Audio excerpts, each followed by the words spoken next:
Hey everybody, Chris here, the Day-to-Day Apologist. Welcome to my What Jesus Said series, part 51. Today we're going to be reading in Matthew chapter 10, verses 24 through 31. So there's a lot to read today. I do want to say I'm going to be reading the scripture off my notes because there's just a lot to read.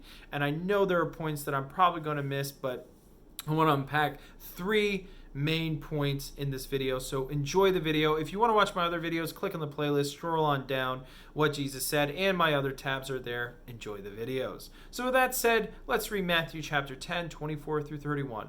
It's called Jesus Sends Out the 12. A student is not above his teacher, nor a servant above his master. It is enough for the student to be like his teacher and the servant like his master. If the head of the house has been called Beelzebub, how much more the members of his household? So don't be afraid of them.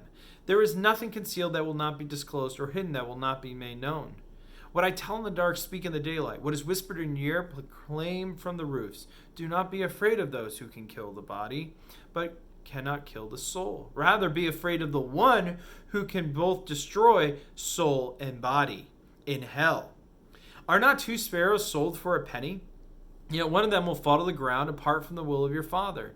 And even the very hairs of your head are all numbered. So don't be afraid. You are worth more than many sparrows. So where is Jesus? Well, he's around the Sea of Galilee, probably really close to the sea. And he's sending his disciples, which is who he's speaking to these different towns.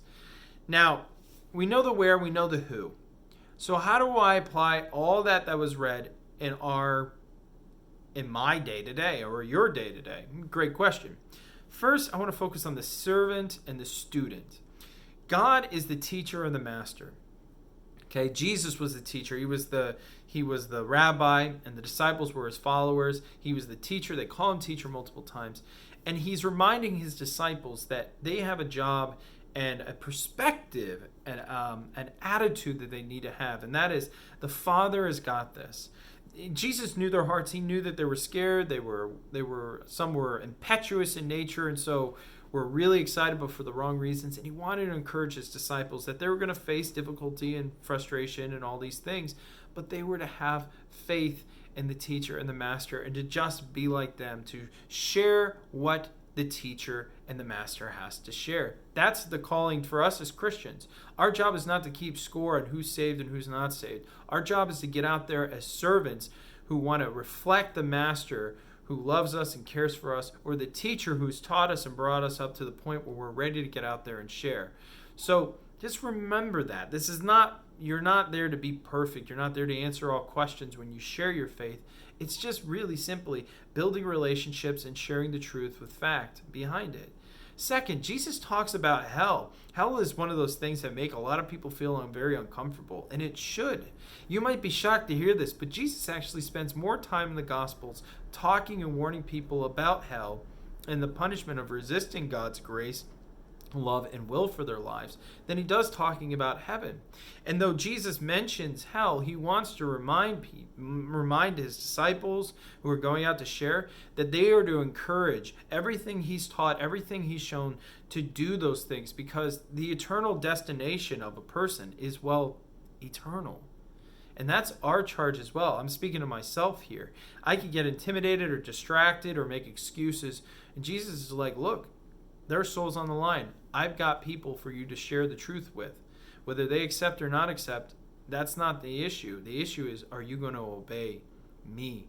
Are you going to do as I did? So Christians, don't be quiet about your faith. Shout it, share it. Don't be impetuous. Don't be disrespectful. Speak in truth and in love. Build those relationships. And for those of you that are unsaved that watch these videos, investigate the claims of the Christian faith. Don't just say, because you said it's got to be true.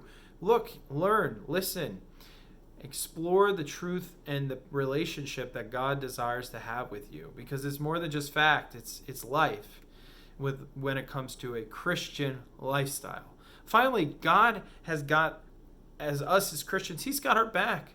And Jesus is like, look, sparrows are bought, right?